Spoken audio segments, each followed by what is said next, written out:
So hello my dear students, my dear friends, कैसे हैं आप सभी लोग। उम्मीद करता हूँ आप सभी लोग बहुत अच्छे से होंगे, आपकी पढ़ाई अच्छे से चल रही होगी। तो गाइज आज हम लोग डिस्कस करने वाले हैं, कल जो लास्ट क्लास में जो हम लोगों ने एक स्टोरी पढ़ी थी, पूरी की पूरी जो स्टोरी कहते हैं ना, मर्म स्पर्शी बोलते हैं ऐसी कहानियों को जो दिल को छू जाती है, ऐसी साहिब आलम की कहानी कल हम लोगों ने पढ़ी थी। आज हम उसका line to line and word to word translation plus explanation plus understanding करने वाले हैं कि कहां पर कौन सा व्यक्ति क्या वाक्य कह रहा है और उस वाक्य के पीछे भाव क्या है। क्योंकि वैल्यू बेस्ड क्वेश्चंस में वाक्य नहीं पूछे जाते, भाव पूछे जाते हैं कि जब किसी लेखिका ने ये बात कही उस समय उसके मन में क्या चल रहा था, या जब साहिब आलम ने ये बात कही तो उसके मन में क्या चल रहा था। तो उन भावों को भी आज हम समझने वाले हैं और साथ में लेकर के चलेंगे। तो वैसे तो मैं हमेशा परिचय देता हूं जब कहानी सुनाता हूं उससे पहले, लेकिन इस कहानी का परिचय हमसे पहले ही हो चुका है क्योंकि लास्ट क्लास में हम लोगों ने परिचय और पूरी स्टोरी स्टाइल उसको समझा है। तो अबाउट द ऑथर सबसे पहले हम बात कर लेते हैं। अनीश जंग जो है, जिनका फोटो आप यहां पर देख सकते हैं, इन्होंने ही इसको लिखा है। बॉर्न इन 1964, 1964 में इनका जन्म हुआ था राउरकेला, इंडिया के अंदर। ठीक है, नेक्स्ट यहां पर आता है part 1। Sometimes I find a rupee in the garbage. कई बार मुझे 1 रुपया मिल जाता है कचरे में। ठीक है, तो कई बार मुझे, समटाइम्स का मतलब क्या होता है, कई बार। कई बार क्या होता है भाई, आई फाइंड, मैं पाता हूं। ठीक है, पाना, उनको मिल जाता है, प्राप्त कर लेते हैं। वो क्या, 1 रुपी, 1 रुपया गार्बेज में यानी कि कचरे में। तो कचरे के ढेर में उन्हें कई बार 1 रुपया मिल जाता है। यही इस कहानी का शीर्षक है, टाइटल है। और ये कहानी किसके बारे में होने वाली है, तो साहिब आलम के बारे में होने वाली है। Why do you do this? I ask। अब जहां पर भी आय की बात आएगी तो हम समझ लेंगे कि आय का मतलब है अनीश जंग, यानी कि अनीश जंग जो है अपने नजरिए से किस किस चीज को कैसे कैसे देख रही है उसको हम लोग समझेंगे उन्हीं के दृष्टिकोण से। मैं हमेशा कहता हूं कि जब भी फर्स्ट पर्सन के अंदर कोई कहानी चल रही हो, थर्ड पर्सन के अंदर कोई कहानी चल रही हो, तब जो व्यक्ति कहानी सुना रहा है ना, उसके इस कंधे के यहां पर खड़े हो जाओ, लेफ्ट या राइट कंधे के पास में खड़े हो जाओ और उसके कंधे के ऊपर से यूं झांकते हुए देखते जाओ वो क्या क्या देख रहा है। जो वो अपनी आंखों से देख रहा है आपको बता रहा है और आप ऐसा महसूस करो कि आप भी अपनी आंखों से वही चीज देख रहे हो जो वो देख रहा है। ठीक है, और वो क्या देख रहा है हमें कैसे पता चलेगा, हमें कान से पता चलेगा जब हम सुनेंगे कि उसको ये दिखाई दे रहा है, और उसी चीज को हम अपनी आंखों से देखते हुए चलेंगे। इसे कहते हैं विजुअलाइजेशन ऑफ द स्टोरी, कि किसी भी कहानी को कल्पनाओं में अपनी आंखों के सामने घटित होते हुए देखना। उससे सबसे बड़ा फायदा क्या होता है, कहानी कभी याद नहीं करनी पड़ती, क्योंकि जो हम चीजें आंखों से देखते हैं उसे हम कभी नहीं भूलते, जो कानों से सुनते हैं उसे कई बार भूल भी जाते हैं। तो आप अगर उसे विजुअलाइज करेंगे अपनी आंखों के सामने, अपनी कल्पना शक्ति से अगर उस चीज को देख लेंगे, तो आप वो चीज यानी कहानी कभी भूलेंगे नहीं। ये एक बहुत अच्छा फायदा है। तो why do you do this? I ask Sahib, मैं साहिब से पूछती हूं कि तुम ये क्यों करते हो। अब ये दिस का मतलब क्या है, तो दिस का मतलब है कचरा बीनना। क्या काम करते हैं साहिब आलम साहब, कचरा बीनने का काम करते हैं। तो तुम ये क्यों करते हो, तुम कचरा बीनने का काम क्यों करते हो। आई आस्क्ड साहिब, मैंने साहिब से पूछा। हुम आई एनकाउंटर, तो ये हुम किसके लिए आया है, साहिब के लिए आया है, जिससे कि मेरा मिलना हो जाता है एवरी मॉर्निंग, रोज सुबह। Scrounging for gold in the garbage, जो कि ढूंढता रहता है। स्क्रॉजिंग का मतलब क्या होता है, ढूंढना। तो साहिब जो है वह ढूंढता रहता है फॉर गोल्ड। गोल्ड का मतलब यहां पर सोने से ही है, यानी कि सोना ढूंढता रहता है। सोने का मतलब, कई बार वो कह रहा है ना, कई बार मुझे 1 रुपया मिल जाता है, कई बार 10 रुपए मिल जाते हैं, कई बार आश्चर्यजनक चीजें मिल जाती है। तो वह सब उसके लिए खजाने जैसा है, जैसे हमारे लिए गोल्ड का खजाना हो, जो कि ढूंढता रहता है गोल्ड या सोना इन द गार्बेज। गार्बेज का मतलब हो गया किसमें ढूंढता रहता है, कचरे में ढूंढता रहता है। डंप्स यानी कूड़ा डालने का जो स्थान होता है उसे गार्बेज डंप कहते हैं। तो डंप्स मतलब वो स्थान जहां पर कचरा डाला जाता है। ऑफ माई नेबरहुड, और ये कचरा डालने का जो स्थान है वो कहां पर है, तो अनीश जंग के पड़ोस में है। Sahib left his home long ago, तो साहिब जो है वह अपना घर बहुत पहले छोड़ चुका है। तो वह क्या करता है, वह कहता है कि भाई साहिब जो है, यहां पे हमें अनीश जंग बताती है, साहिब जो है अपना घर यानी कि ढाका में जो उसका घर था उसे बहुत पहले वह छोड़ चुका है। सेट एमिडिस्ट, जो कि स्थित था। सेट होने का मतलब क्या है, वह घर क्या था, स्थित था। कहां था, बीचों बीच, किसके, ग्रीन फील्ड्स, यानी कि हरे खेतों के बीच में बसा हुआ था उसका घर। ये तो खोते हो जाएगा ये तो फिर पंजाबी में अच्छा शब्द नहीं है, खोते यानी बेवकूफ। तो सेट था एमिडिस द ग्रीन फील्ड्स, यानी कि वह हरे मैदानों के, हरे खेतों के बीच में स्थित था। कहां पर? ढाका में। His home is not even a distant memory, यानी अब उसका जो वास्तविक घर था ढाका वाला, उसकी धुंधली सी याद भी अब उसे नहीं रही। यानी वो इतनी कम आयु के अंदर यहां आ गया था कि उसे अपने वास्तविक घर यानी ढाका में जो उसका घर था, उसकी कोई धुंधली, डिस्टेंस, कोई दूरस्थ मेमोरी या याद भी उसे नहीं है। कोई धुंधली याद भी उसे नहीं है कि उसका घर कहां था, कैसा था। देयर वर मैनी स्टॉर्म्स, वहां बहुत सारे तूफान आते रहते थे। That swept away, swept away का मतलब होता है बहाकर या उड़ाकर ले जाना। वो तूफान क्या करते थे? बहाकर अपने साथ या उड़ाकर ले जाते थे देयर फील्ड्स एंड होम, उनके खेतों को और उनके मकानों को। मतलब खड़ी की खड़ी फसल जो है नष्ट हो जाती थी, बर्बाद हो जाती थी। बिल्कुल वैसे ही जैसे 10th क्लास में लेटर टू गॉड में आप लोग पढ़ के आए कि कैसे बढ़िया फसल खड़ी थी, मक्के की फसल थी, फ्लावर्स आ रखे थे जो प्रॉमिस करते हैं अच्छी हार्वेस्ट होगी।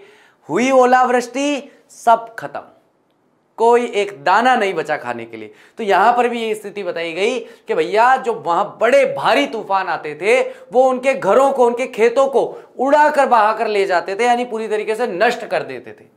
हिज मदर टेल्स हिम, उसकी माँ यानी कि जो साहिब की माँ है वह साहिब को बताती है। टेल्स का मतलब कहना या बताना। तो साहिब की माँ जो है वह साहिब से कहती है दैट्स वाई दे लेफ्ट, यही कारण था कि उन्होंने उस स्थान को छोड़ा। कौन सा स्थान? ढाका के स्थान को छोड़ा। Looking for gold in the big city, और वह खजाने की, गोल्ड की तलाश में आए हैं बड़े शहर में। लुकिंग फॉर का मतलब होता है ढूंढना। वेयर ही नाउ लिव्स, जहां पर अब वह रहता है, साहिब रहता है। I have nothing else to do. तो भैया पहला प्रश्न पूछा गया, why do you do this? पहला प्रश्न पूछा गया ना, चलो पीछे चलते अपने, क्या ये रहा, why do you do this. यहां पर अनीश जंग पहला प्रश्न पूछते हैं और उसके बाद में ये परिवार कहां से आया, क्या ये लोग काम करते हैं, क्या कारण था कि ये लोग ढाका छोड़ के आए, उन सब चीजों के बारे में बात हुई। अब यहां पर साहिब आलम उस बात का जवाब दे रहा है। ही अटर्स, यानी वह बुदबुदाते हुए, बड़बड़ाते हुए, धीमी आवाज में कहता है I have nothing else to do, मेरे पास अन्य कुछ नहीं है करने के लिए। मेरे पास करने को और कुछ काम नहीं है, मेरे पास करने के लिए और कुछ नहीं है, तो मैं कचरा बीनने का काम करता हूं।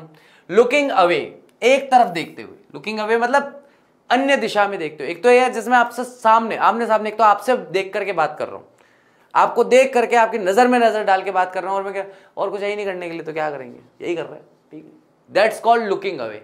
मैं आपसे आई कांटेक्ट नहीं कर रहा हूं, मैं आपसे नजर नहीं मिला रहा हूं, आपकी तरफ नहीं देख रहा हूं, मैं कहीं और देख रहा हूं और बोल रहा हूं। तो वह बड़बड़ाते हुए, इधर उधर देखते हुए कहता है।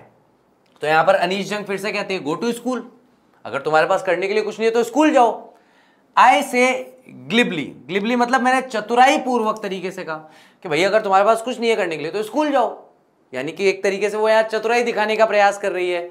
रियलाइजिंग, और इस बात को महसूस करते हुए, तुरंत ही उसने इस बात को महसूस कर लिया, इमीडिएटली यानी तत्काल, तत्काल उसने इस बात को महसूस किया।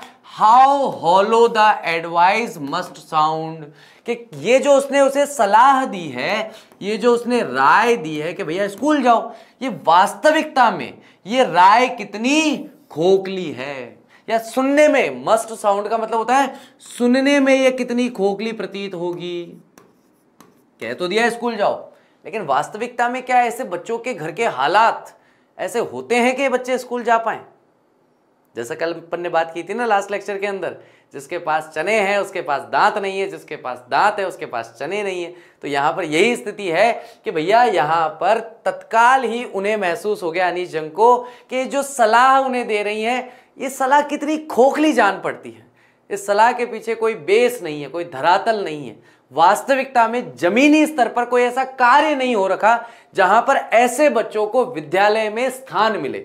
ठीक है, आज के समय में बहुत सारे बच्चे इस चीज को लेकर बहस कर लेते हैं, सर इतने सरकारी स्कूल है किसी में चले जाओ, आप सरकारी स्कूल में जाके एप्लीकेशन दे दो फीस माफी की, वो आपकी साल भर की फीस माफ कर देंगे। ये सब अब है, ये तब की बात है, अब में और तब में बहुत अंतर है ना। अब चीजें धीरे धीरे बेहतर हुई है भारतवर्ष में, लेकिन ऐसा नहीं है कि हमेशा से इतनी बेहतर थी, ऐसी स्थिति हमेशा नहीं थी।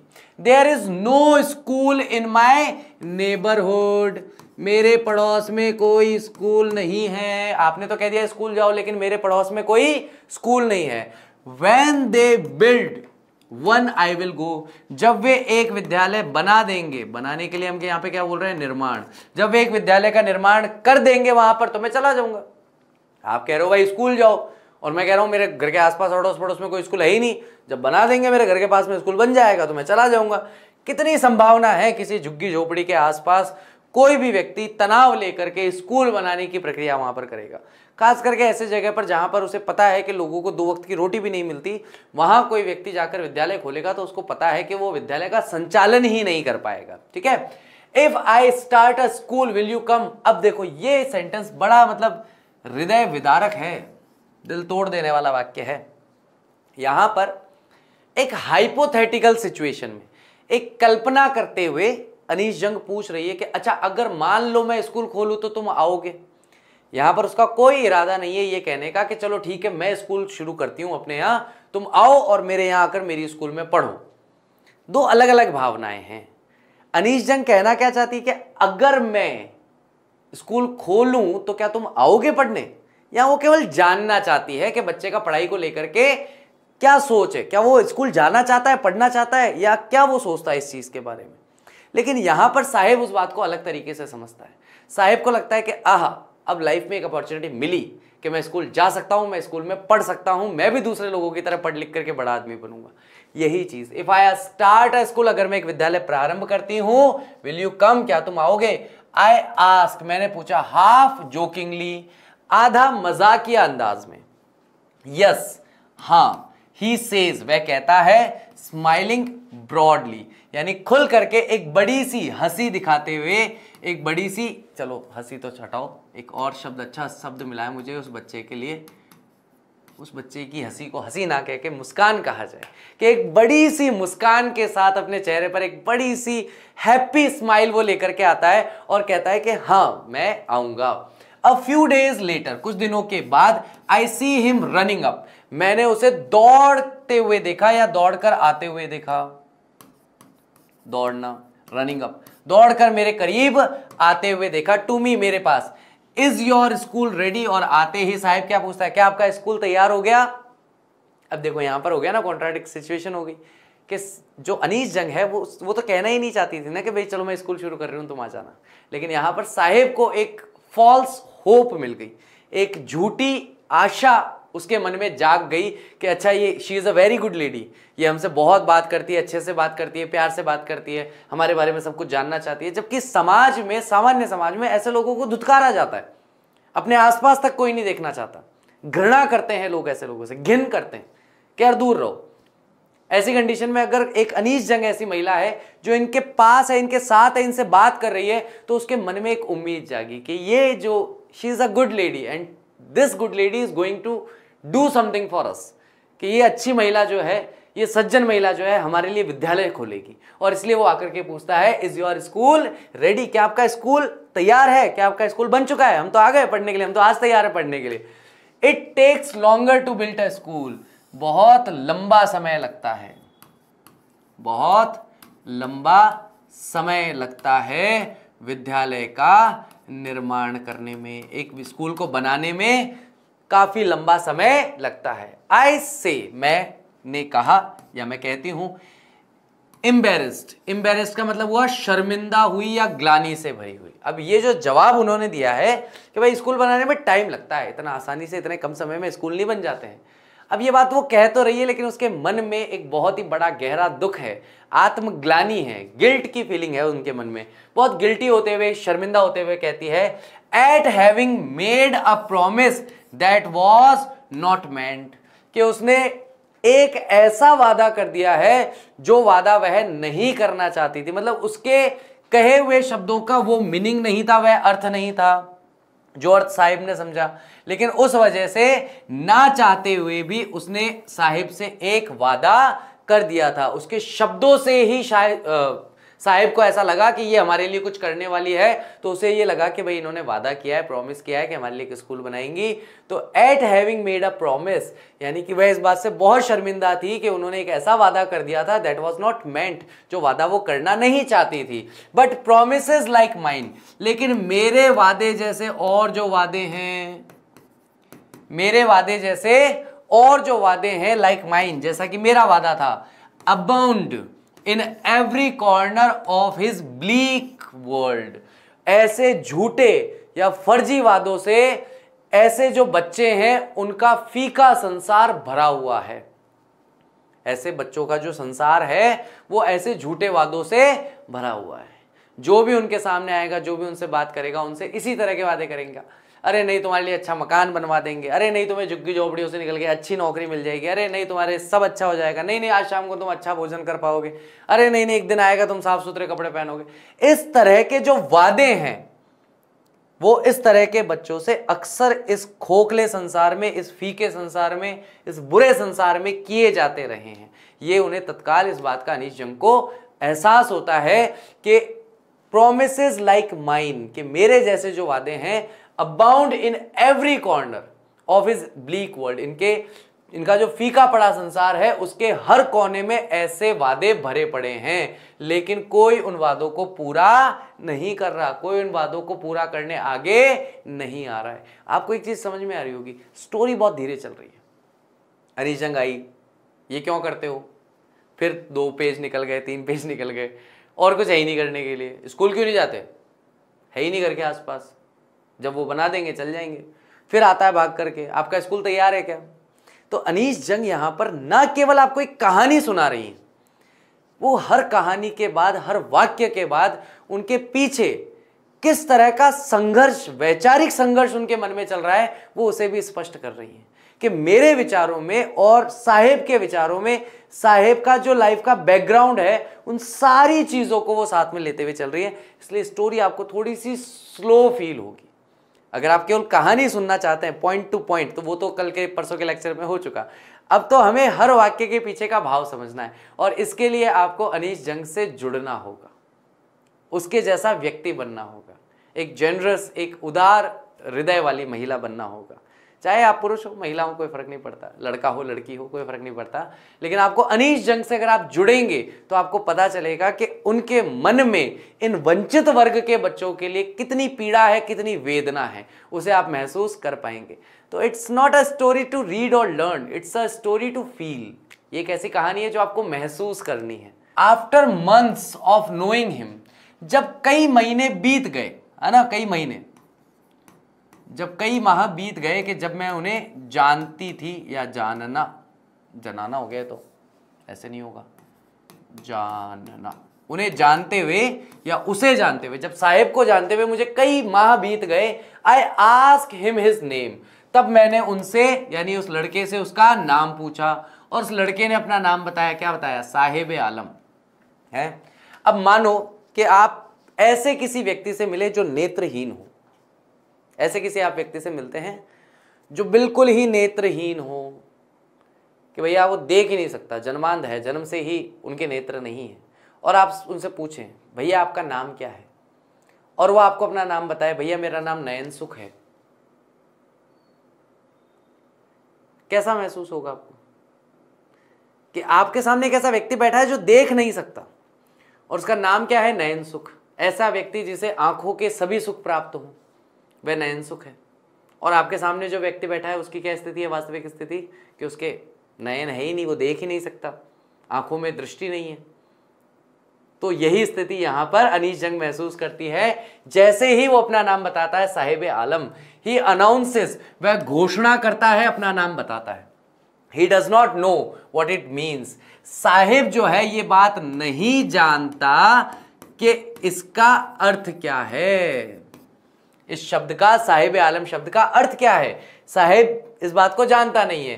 इफ ही न्यू, अगर वह इस बात को जानता कि उसके नाम का अर्थ क्या है, इट्स मीनिंग, इसके अर्थ को अगर जानता, जो कि क्या है, लॉर्ड ऑफ द यूनिवर्स, यानी कि ब्रह्मांड का, कायनात का मालिक या स्वामी,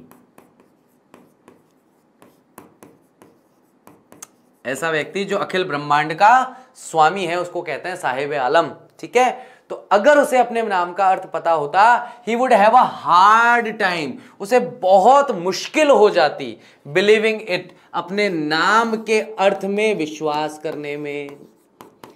यानी कि वह अपने नाम के अर्थ में विश्वास कर ही नहीं पाता। अगर उसको कोई आकर के बोलते ना भाई तेरे नाम का मतलब ये है, तू पूरी कायनात का स्वामी है, तू पूरी कायनात का मालिक है, बोले मैं कायनात का मालिक, थैला ढाक करके कचरा बीन रहा हूं, कायनात की तो स्थिति बहुत खराब है भाई, अगर इसका मालिक मेरे जैसा है तो। यही तो सोचेगा वो बच्चा, क्या कर पाएगा जब उसे उसका अर्थ पता चलेगा, उसके नाम का वास्तविक अर्थ क्या है। जब वो जानेगा, समझेगा, उस बात को महसूस करेगा, तो एक मतलब 100 में से 1000 बार वो नकारेगा कि नहीं नहीं मेरे नाम का ये अर्थ हो ही नहीं सकता, मैं विश्वास कर ही नहीं सकता कि मेरे नाम का ये अर्थ है, आप मजाक कर रहे हो, आप झूठ बोल रहे हो, ऐसा कैसे हो सकता है कि मेरे नाम का अर्थ, अगर कायनात का मालिक है तो कायनात का तो बेड़ा गर्क हो गया। अगर कायनात का मालिक ही थैला लटका के घूम रहा है तो क्या बचा, उसके विश्वास की धज्जियां उड़ जाएगी। Unaware of what his name represents, इस बात से वह पूरी तरह से अनजान था कि उसका नाम क्या रिप्रेजेंट करता है, क्या अर्थ दर्शाता है। ही रोम्स, वह घूमता रहता है, और घूमने की जगह मैं एक और वर्ड यूज करता हूं, भटकना। वह भटकता रहता है द स्ट्रीट्स, सड़कों पर। कहां पर भटकता रहता है? सड़कों पर, गलियों में भटकता रहता है विद हिज फ्रेंड्स, उसके दोस्तों के साथ। An army of barefoot boys, एक ऐसी आर्मी जो नंगे पैर चलने वाले लड़कों की है। यानी कि अब यहां पर बात आ गई जूतों की, पैरों की, तो यहां पर अब इस बारे में हम बात करेंगे। एक ऐसी आर्मी जिसमें सारे ही बच्चे नंगे पैर घूमते रहते हैं। हु अपीयर, जो कि दिखाई देते हैं, दिखते हैं। किसकी तरह दिखाई देते हैं, किसकी तरह दिखते हैं? लाइक द मॉर्निंग बर्ड्स, यानी कि प्रातः काल के या प्रातः के जो पक्षी हैं, प्रातः काल के पक्षियों की तरह दिखाई देते हैं। तो जो चिड़ियाएं होती है, पक्षी होती है, सुबह सुबह का जो समय होता है, कम धूप वाला समय, तब निकलते हैं चुग्गा चुगने के लिए। तो जो भी इनको चुगना होता है, चुग्गा दाना वगैरह उठाना होता है, कीड़े मकोड़े खाने होते हैं, खा खू करके थोड़ी धूप तेज होने लगी, 9, 9:30, 10 बजे का टाइम होने लगा, चले जाते हैं अपने अपने घोंसले में, आराम करते हैं। फिर 4, 4:30, 5 बजे बाद जब धूप थोड़ी कम होती है, तब फिर से एक उड़ान भरते हैं कि चलो भाई डिनर की व्यवस्था कर लें, तो सायकालीन भोजन के लिए तब निकलते हैं। तो ये बच्चे जो नंगे पैर चलने वाले बच्चे हैं, डेफिनेटली तेज धूप में तो चलेंगे नहीं, तो सुबह सुबह के समय आते हैं जब धूप कम होती है कचरा बीनने के लिए। एंड डिसअपियर एट द नून, और दोपहर में, दोपहर के समय, तेज धूप के समय क्या हो जाते हैं? गायब हो जाते हैं, डिसअपियर हो जाते हैं, अदृश्य हो जाते हैं, दिखते नहीं है। ये केवल कब दिखते हैं? सुबह सुबह के समय दिखाई देते हैं। ओवर द मंथ्स, कई महीने बीत जाने पर, I have come to recognise each of them, यानी कई महीने बीत जाने के बाद ऐसी स्थिति हुई कि मैं उनमें से सभी को पहचानने लग गई। यानी कि पहले तो मैं केवल साहिब से ही बात करती थी, लेकिन अब कुछ महीने बीत जाने पर, पहले कुछ महीने बीते तो उन्होंने साहिब से नाम पूछा कि भैया आपका नाम क्या है। फिर साहिब के साथ, अब साहिब का रिकग्नाइजेशन पूरा हो गया तो अब उसके ग्रुप की बात होगी, उसके समूह की बात होगी कि भाई साहिब अकेला थोड़ी है, उसके जैसे बहुत सारे बच्चे हैं जो नंगे पैर चलने वाली एक आर्मी की तरह साथ में चलते हैं, और उन सबसे वह उनका परिचय अच्छे से हो गया। नहीं जंग अब उनमें से प्रत्येक को अच्छी तरह से जानती है, अच्छी तरह से पहचानती है। ठीक है guys? Why aren't you wearing chappals? अब यहां पर मैडम उनसे पूछती है कि तुम लोगों ने चप्पल क्यों नहीं पहन रखी है। Why aren't you wearing? wearing का मतलब होता है पहनना। तुम लोगों ने चप्पल्स, चप्पल्स तो चप्पल ही होती है भैया, चप्पल्स को हिंदी में क्या बोलेंगे? चरण पादुका लिखूं क्या? लिख लेते हैं, मजा आएगा। चरण, चप्पल से ना, हाँ तो ठीक है, पादुकाएं। अब सोचो कोई ऐसे बोलचाल की भाषा में, आप लोगों ने चरण पादुकाएं क्यों नहीं पहन रखी हैं? ये क्या होती है? पहले तो डिक्शनरी निकालो, चरण पादुकाएं क्या होती है, कहां पहननी होती है इसको भाई। तो चलिए, आप लोगों ने चप्पलें क्यों नहीं पहन रखी है? आई आस्क वन, मैंने उनमें से एक लड़के से पूछा। My mother did not bring them down from the shelf. अब देखो अपने घर में जैसे ये दीवार है, मैं सामान्य घर की बात कर रहा हूं, कोई करोड़पति बैठा हो तो प्लीज कंपेयर मत करना। ये दीवार है, इस दीवार में एक ऐसे आला बनाया जाता है जिसपे 1, 2 और 3 ताकें बनाई जाती है। ये जो ताक होती है, आला होता है, इसको इंग्लिश में क्या कहा जाता है? इसको इंग्लिश में कहा जाता है शेल्फ। ताक बोल लेते हैं या आला बोल लेते हैं, मुझे तो ये दो ही शब्द पता है, ठीक है। My mother did not bring them down. Bring का मतलब होता है ब्रिंग, ब्रॉट, ब्रॉट, ब्रिंग का मतलब लाना, वैसे यहां पे उतारने के अर्थ में। तो मेरी माँ उन्हें शेल्फ या ताक या आले से नीचे नहीं लाती हैं। डाउन का मतलब नीचे, यानी कि उन चप्पलों को मेरी माताजी जो है ऊपर शेल्फ पर यहीं पर रखती है, वो नीचे उतारती ही नहीं है। ही आंसर्स सिंपली, उसने बहुत ही साधारण तरीके से जवाब दिया, बहुत ही साधारण शब्दों में जवाब दे दिया। Even if she did he will throw them off. और एक कहता है एड्स अनदर, एक दूसरा बच्चा है, अन्य बच्चा जो है वह उस बात में आगे अपनी बात जोड़ते हुए कहता है, जोड़ते हुए क्या कहता है? इफ शी डिड, अगर वो उतारे भी, he will throw them off, वह उन्हें दूर फेंक देगा। थ्रो का मतलब होता है फेंकना, कि अगर मेरी माताजी उन चप्पलों को उतार भी दे तो मैं फेंक दूंगा उनको। Who is wearing shoes that do not match. और उसने जो है, बच्चे ने क्या कर रखा है? शूज पहन रखे हैं, जूते पहन रखे हैं। वियरिंग का मतलब तो हमने यहां देख लिया, पहनना। शूज का मतलब क्या है? उसने क्या पहने हुए हैं? जूते पहने हुए हैं। दैट डू नॉट मैच, दो पैर, दो तरह के जूते, एक पैर में अलग, एक पैर में अलग, एक पैर में काला, एक पैर में पीला, भाई बना हुआ है टैक्सी, ठीक है। तो ऐसा बच्चा जिसने दोनों पैरों में जूते पहन रखे हैं कि दोनों ही जूते अलग अलग कलर के हैं, जो आपस में मैच नहीं कर रहे हैं, चाहे कलर में, चाहे साइज में, चाहे शेप में, चाहे डिजाइन में, किसी भी तरीके से देख लो, वो मैच नहीं हो रहे हैं आपस में। वो कहते हैं कि मेरी माताजी उतार दे चप्पल तो भी फेंक दूं मैं उनको।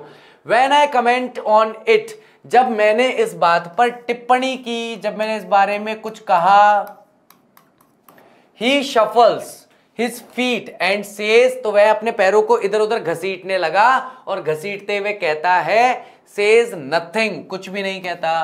I want shoes, says a third boy। अब देखो, पहले बच्चे से पूछा चप्पल क्यों नहीं पहनते, तो उसने जवाब दिया मेरी मम्मी शेल्फ पे रखती, उतारती नहीं। अब पीछे से दूसरा नेता बन रहा है, उसने कहा कि मेरी माँ उतार भी देवे तो मैं उठा के बाहर फेंक दूं उन चप्पलों को। अब तीसरा बच्चा जो छोटा सा बच्चा है, third boy, I want shoes says a third boy who was never owned a pair all his life। तो अब तीसरा बच्चा यहां कहता है कि भाई मुझे जूते चाहिए, जिसने जो कभी भी एक भी जूते की जोड़ी, खुद की एक भी जूते की जोड़ी का मालिक नहीं रहा। अब पेयर का मतलब होता है जोड़ा। किस चीज का जोड़ा? शादी का नहीं, यहां पर जूते के जोड़े की बात हो रही है कि वह अपने जीवन में कभी जूते के या चप्पल के जोड़े का मालिक नहीं रहा। Travelling across the country, travelling का मतलब होता है यात्रा करते हुए, पूरे देश की यात्रा करते हुए, पूरे देश के आर पार यात्रा करते हुए। आई हैव सीन, मैंने देखा है बच्चों को, वॉकिंग बेयरफुट, कि भाई बच्चे जो है नंगे पैर चलते हैं। भाई देखो, मैं तो मेरे बचपन की बात करूं, मेरे बचपन में मेरी सारी छुट्टी, मैं पैदा शहर में हुआ हूं, पलाबड़ा शहर में हूं, मेरी छुट्टियां सारी गांव में बीती।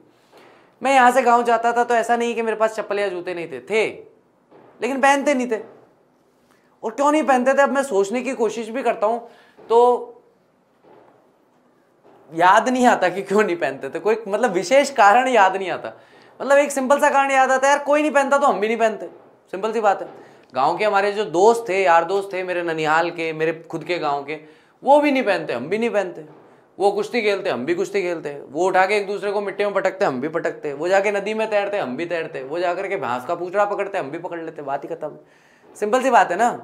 जो दोस्त कर रहा है वो आपको करना है, चाहे वो सही हो चाहे गलत हो, है ना। हमारे घर वाले हमें कहते थे, कहते नदी में, तालाब में तैरते समय भैंस की पूंछ नहीं पकड़नी, भैंस का मूड खराब होगा, तेरे को डुबो देगी। लेकिन हमारे दोस्त पकड़ते थे तो हमें भी पकड़ना पड़ता था। कहते नहीं देखो भाई, डूब के मरना is not a big problem, डूब के मर जाएंगे उसमें कोई दिक्कत नहीं है। लेकिन दोस्त ने भैंस की पूंछ पकड़ी और हम नहीं पकड़ेंगे तो वो बड़ी दिक्कत वाली बात है। तो वो दिक्कत नहीं ले सकते थे हम, तो इसलिए कभी भी नहीं पहना यार। तो सिंपल सी बात है कि गाँव में, तो यहाँ पर लेखिका कहती है कि मैंने पूरे देश की यात्रा की है और उसमें मैंने देखा है बच्चों को कि वो नंगे पैर ही चलते हैं इन सिटीज, शहरों में, इन विलेजेस, गांव की सड़कों पर। कहां चलते हैं? गांव की सड़कों पर नंगे पैर ही चलते हैं। It is not lack of money, ऐसा नहीं है कि उन लोगों के पास पैसों की क्या हो, कमी हो। ऐसा नहीं है कि पैसों की कमी के कारण ऐसा है, बट अ ट्रेडिशन, लेकिन ये एक तरह की परंपरा है। एक तरह की क्या है? परंपरा है। टू स्टे बेयरफुट, के बच्चे जो है वो नंगे पैर ही रहते हैं। आप कितनी जोड़ी जूते की दिला दो उनको, चप्पल की दिला दो, अगर उनके साथ 4 लोग खेल रहे हैं और उन्होंने चप्पल जूते नहीं पहने हुए, वो चप्पल उठा करके, जूते उठा करके नाली में फेंक देंगे, लेकिन पहनेंगे नहीं, चाहे नया का नया जोड़ा हो, उन्हें कोई फर्क नहीं पड़ता। सीधी सी बात है, ट्रेडिशन है, चप्पल नहीं पहननी खेलते टाइम, बिना चप्पल खेलना है, बात सिंपल है, ठीक है। इज वन एक्सप्लेनेशन, ये एक व्याख्या हो सकती है कि भैया ये एक ट्रेडिशन है कि भाई बच्चे जूते पहनते ही नहीं है। I wonder if this is only an excuse, और मैं विचार करती हूं, मैं सोचती हूं कि कहीं ऐसा तो नहीं कि ये एकमात्र बहाना है कि भाई माता पिता के पास पैसे नहीं है चप्पल दिलाने की, तो माता पिता क्या है कि बहानेबाजी कर देते हैं, अरे हमने तो चप्पल दिलाई इतनी बार लेकिन ये पहनता ही नहीं है, जब ये पहनता ही नहीं तो हमने दिलानी बंद कर दी, बात खत्म हो गई। और वास्तविकता क्या है कि माता पिता के पास पैसे ही नहीं है चप्पल दिलाने के लिए। तो यहां पर ये कहती हैं कि भाई मैं विचार करती हूं कि कहीं ये परंपरा वाली बात को एक बहाने की तरह तो इस्तेमाल नहीं किया जा रहा है कि वास्तविकता में तो पैसा नहीं है चप्पल पहनाने का, लेकिन कह रहे हैं कि नहीं साहब ये पहनते ही नहीं है, ट्रेडिशन है। To explain away a perpetual state of poverty, कि जहां पर एक्सप्लेन अवे यानी कि किसी चीज की व्याख्या करने की कोशिश की जा रही है, समझाने की कोशिश की जा रही है, किस चीज को? परपेचुअल का मतलब होता है अनंत, सतत बने रहने वाली, यानी कि ऐसी गरीबी जो कभी खत्म ही नहीं होने वाली।